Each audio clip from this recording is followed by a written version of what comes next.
Olá, meus caros alunos. No vídeo de agora, nós vamos fazer a correção das atividades que eu deixei para vocês no final da aula sobre o empirismo. Tá? Nem todas as atividades aqui vão estar relacionadas ao empirismo, mas algumas sim. Então, começando aí com a número 12, a questão aí do Enem de 2018, tá até bem recente aí. Quando analisamos os nossos pensamentos ou ideias, por mais complexos e sublimes que sejam, sempre descobrimos que se resolvem em ideias simples que são cópias de uma sensação ou sentimento anterior. Mesmo as ideias que, à primeira vista, parecem mais afastadas dessa origem, mostram, a um exame mais atento, ser derivadas dela. Então, nós estamos falando aqui do David Hume, investigação sobre o entendimento humano, e dizendo que todas as ideias, advêm aí, das sensações, ou de algo anterior, e que as ideias simples são cópias de uma sensação, tá? Então, vamos lá. Depreende-se, ou seja, compreende-se, conclui-se deste excerto da obra de Hume que o conhecimento tem sua gênese, ou seja, sua origem onde? Onde que o conhecimento para David Hume tem a sua origem, tem a sua essência? Na convicção inata? Não. Os empiristas, eles são contra essa ideia aí de que nós temos algo inato. O único que ainda defende ali, único não, mas um que defende ainda esse posicionamento, mas não como ideia inata, é o John Locke, com a nossa capacidade inata de depreender o que a gente sente ali, o que chega por nós por meio das sensações.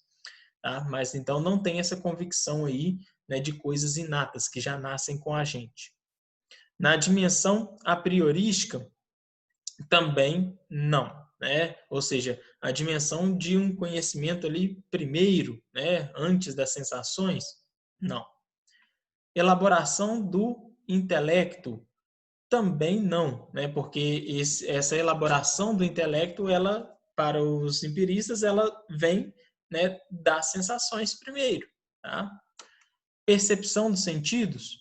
Sim. Então, a gênese do conhecimento, ela vem da percepção dos sentidos, do que chega por nós, ao nosso conhecimento, à nossa mente, por meio dos sentidos, tá? Para depois a gente, elaborar o intelecto, desenvolver o nosso intelecto, tá? E de uma realidade transcendental, não. Os empiristas, eles não estão preocupados com essa questão metafísica, tá? Fora da física, não. Então, as questões empíricas, elas estão muito mais relacionadas às questões objetivas ali da ciência, algo mais prático. Tá? Então, por isso que eles questionam o racionalismo de Descartes, aqueles questionamentos de penso, logo existo, será que eu existo mesmo? Será que estou sendo manipulado? Será que eu vivo num mundo ilusório? Que um Deus imaginário está maldoso, está fazendo brincadeiras ali comigo? Para eles isso não está, não tem tanta relevância quanto as experiências práticas. Então, nós temos aqui a letra D como correta, da número 12. Nossa próxima questão é a 17.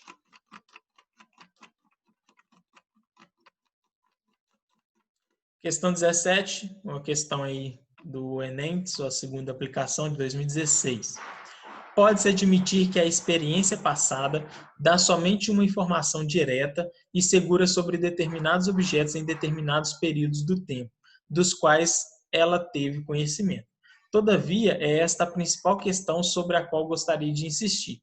Por que essa experiência tem de ser estendida a tempos futuros e a outros objetos que, pelo que sabemos, unicamente são similares em aparência? O pão que outrora comi alimentou-me, isto é, um corpo dotado de tais qualidades sensíveis estava a este tempo dotado de tais poderes desconhecidos. Mas segue-se daí que este outro pão deve também alimentar-me como ocorreu na outra vez, e que qualidades sensíveis semelhantes devem sempre ser acompanhadas de poderes ocultos semelhantes.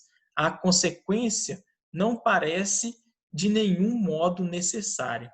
Então, aqui nós estamos falando, né, daquela crítica que o David Hume fez com relação à noção de causalidade, tá?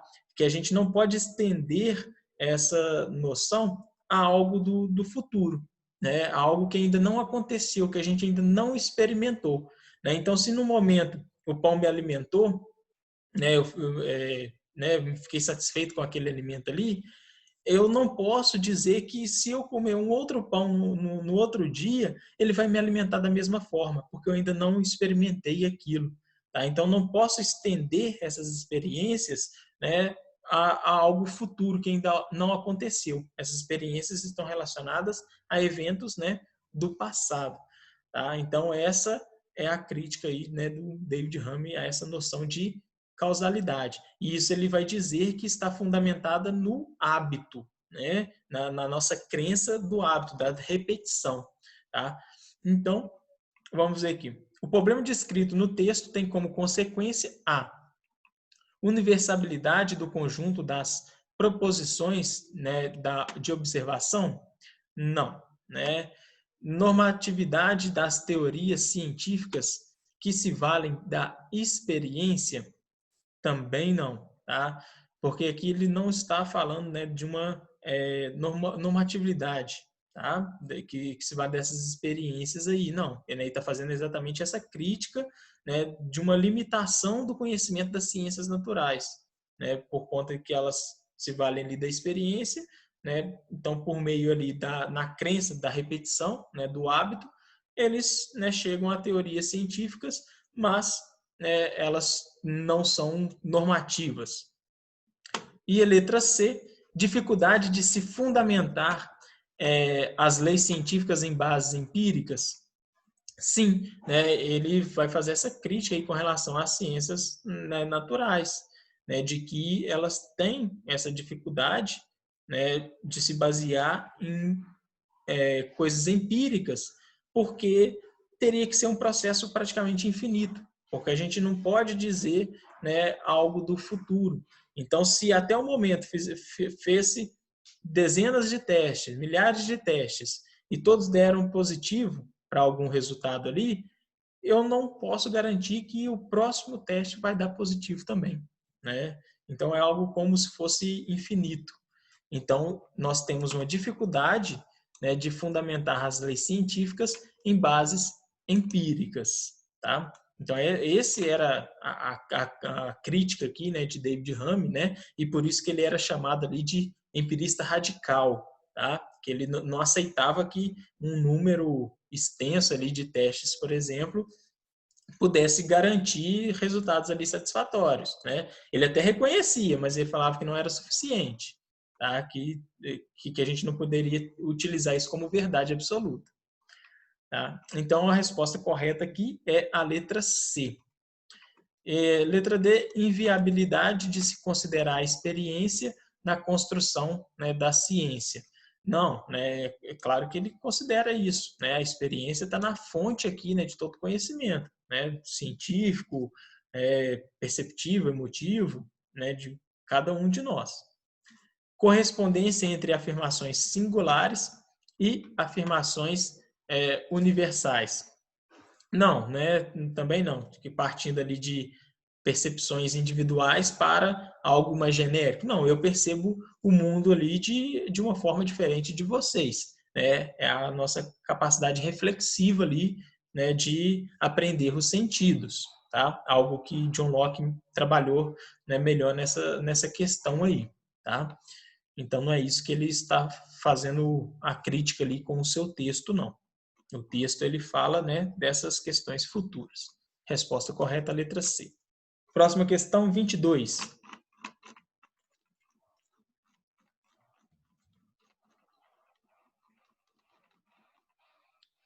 A questão do Enem de 2015. Ó, todo poder criativo da mente se reduz a nada mais do que a faculdade de compor, transpor, aumentar ou diminuir os materiais que nos fornecem os sentidos e a experiência.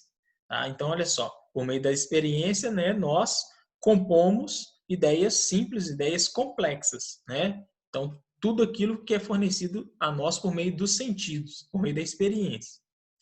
Quando pensamos em uma montanha de ouro, não fazemos mais do que juntar duas ideias consistentes, ouro e montanha, que já conhecíamos. Então, nós temos a ideia de ouro, né? Nós temos a ideia de uma montanha. Juntamos as duas, formamos uma ideia complexa. Podemos conceber um cavalo virtuoso porque somos capazes de conceber a virtude a partir de nossos próprios sentimentos. E podemos unir a isso a figura e a forma de um cavalo, que é animal que nos é familiar, né? Então, como estabelece um vínculo entre pensamento e impressão, ao considerar que, ou seja, um vínculo entre a impressão, entre os sentidos, né? Aquilo que a gente tem uma ideia por meio, né, dos nossos sentidos, e aquilo que a gente vai depreender, aquilo que a gente constrói, tá? Então, os conteúdos das ideias no intelecto têm origem na sensação? Sim, né? Toda ideia, todo pensamento, né, para os empiristas, tem origem aí nos sentidos, na sensação, na experimentação, nas impressões que são fortes em nós, tá? Então, lembrem disso, impressão forte, ideia fraca. Então, a resposta correta aqui, né, letra A.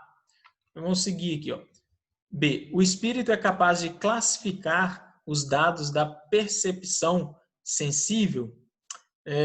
Não, né? Porque o espírito, né, ele é junto para os empiristas, ele é a mesma coisa ali do corpo, ele é uma coisa só. Não é igual no racionalismo que a mente e corpo são duas coisas tratadas de formas diferentes, não, tá? Então, o espírito, o nosso corpo, ele não consegue classificar isso, não. Essa percepção de sensível, não. Percebemos de uma única forma só, tá? O nosso espírito e corpo percebemos os sentidos de uma única forma. As ideias fracas resultam de experiências sensoriais determinadas pelo acaso? Não. As ideias fracas, né, reduz de experiências sensoriais, não determinadas pelo acaso, né? Ela é fraca porque nós não estamos sentindo ela naquele momento. É isso que o torna ela fraca, né? A memória, né? A questão ali, igual eu falei assim, da dor, né? No momento que você sente aquela dor, ela é muito mais forte do que você lembrar daquela dor que você sentiu, tá? Então, também está errado. Não é determinado pelo acaso. Os sentimentos ordenam como os pensamentos devem ser processados, né, na memória. Não, né? O que, na verdade, nem tem esse ordenamento, né, de como vai ser processada a nossa memória. Ela resgata ali, né, várias, né, experiências. Os sentimentos é uma das formas que nós vamos processar na nossa memória, né? O sentimento ali de felicidade, de amor, né? Assim como que são mais complexos, assim como os advindos ali das sensações mais simples, né? Como a noção ali de cor, né? A noção de sabor, né? De som. Então, tudo isso vai ser processado aí na memória, mas não é os sentimentos que vai ordenar a nossa memória, tá? Essa memória, ela meio que ela desperta, né? Por meio de experiências já vivenciadas, tá? As ideias têm como fonte específica o sentimento, cujos dados são colhidos na empiria. Não é como fonte específica o sentimento, tá? Porque nós temos também as impressões advindas ali dos sentidos, tá? Os sentimentos é uma das impressões que, né, nós guardamos aí, né, que forma as nossas ideias, tá? De forma mais complexa, mas também não é a única fonte, né? Não é a fonte específica, não, tá? Então, se fosse assim, as ideias têm como fonte específica as impressões, né, que os indivíduos têm, que são colhidos na empiria, aí estaria correto. Próxima questão, 27.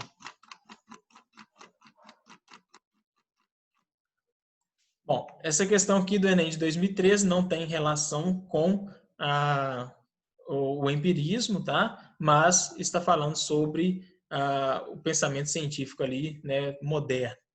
Então, ó, o heliocentrismo não é o meu sistema, mas a ordem de Deus, né? Nicolau Copérnico, né, fazendo essa citação aí, né? Texto 2. Não vejo nenhum motivo para que as ideias expostas neste livro, A Origem das Espécies, se choquem com as ideias religiosas. Charles Darwin, A Origem das Espécies. Então vejam bem, né, dois cientistas aí da modernidade, tá, que foram muito criticados por suas ideias, né, principalmente ali pela Igreja Católica, né, de que as suas ideias estavam chocando, né, com aquilo que a Igreja pregava. E eles mesmos, né, estão dizendo, olha, não não é eu que estou indo contra, né, a Igreja.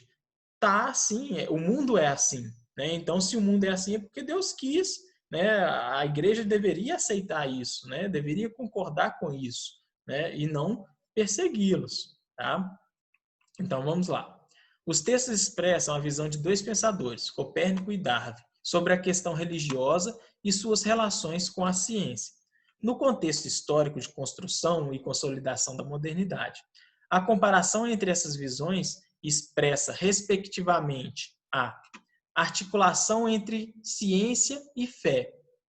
Correto, né? Então, está falando aqui, ó, né, que o sistema não é dele, é de Deus. Então, articula que o conhecimento científico que ele chegou, né, ao observar ali os astros, né, a noção ali de fé, na crença de que Deus é que fez o mundo dessa forma, né? Não foi ele que foi lá e mudou, né, a forma com que os planetas, né, giram em torno do Sol. E o pensamento científico independente, tá? Aqui a mesma coisa, tá? Ele está falando uma coisa, mas não tem o porquê desse pensamento chocar com as ideias religiosas. Então, aqui nós temos a resposta correta, tá? Letra A, articulação entre ciência e fé, pensamento científico independente, né, do religioso. Então, cada um cuidando das suas áreas. Aí, seguindo aí, ó.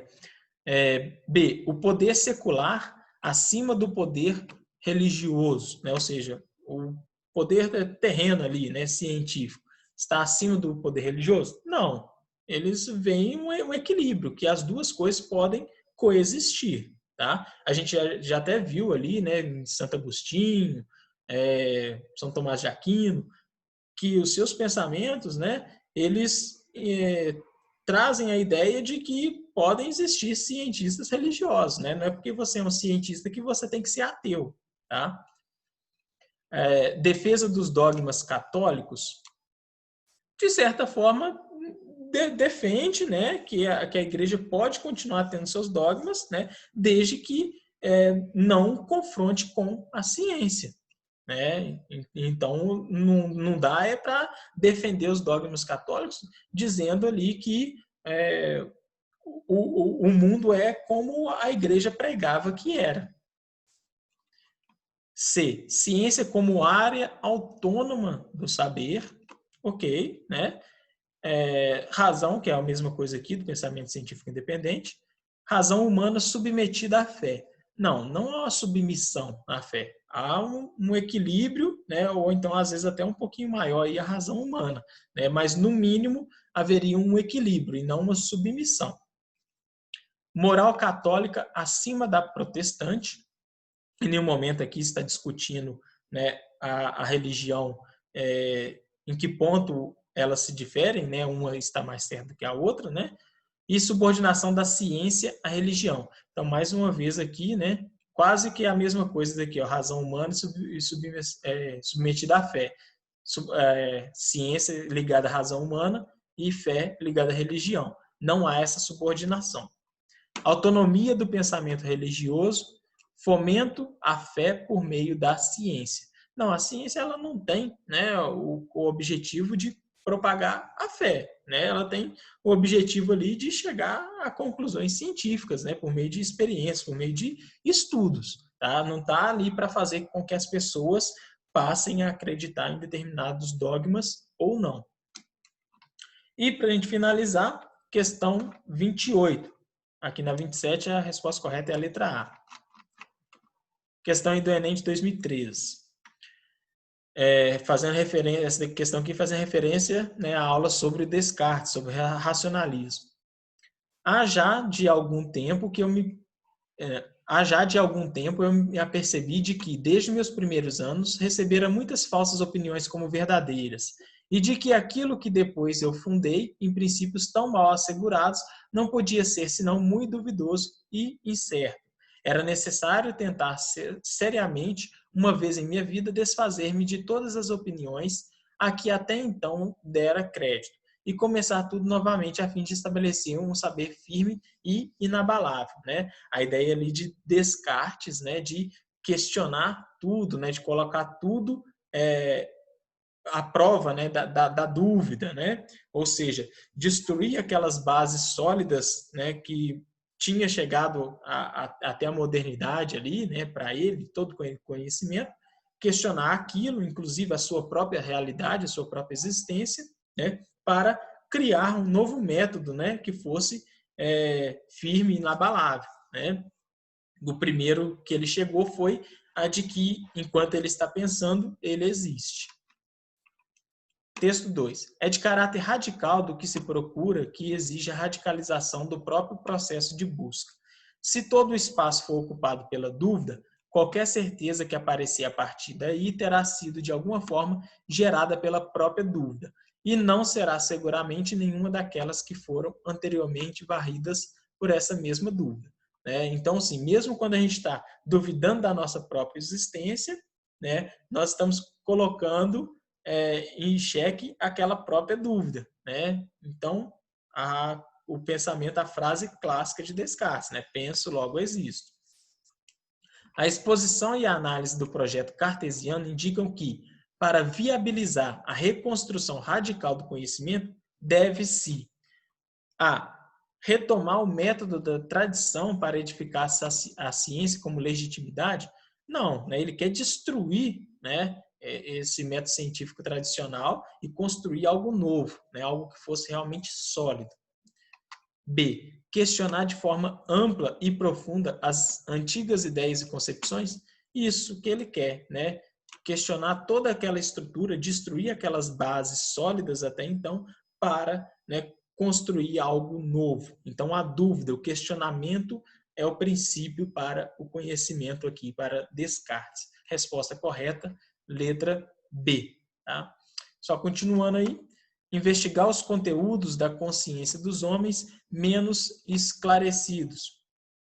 Não é dessa forma aí que ele pretende chegar, né, ao conhecimento aí, né, investigando, né, o que os homens menos esclarecidos estão pensando. Buscar uma via para eliminar da memória saberes antigos e ultrapassados. Não é eliminar da memória, mas apenas, né, um novo método para compreender, né, aqueles saberes antigos e ultrapassados, né, colocar em prova aqueles saberes. Tá? Encontrar ideias e pensamentos evidentes que dispensam ser questionados?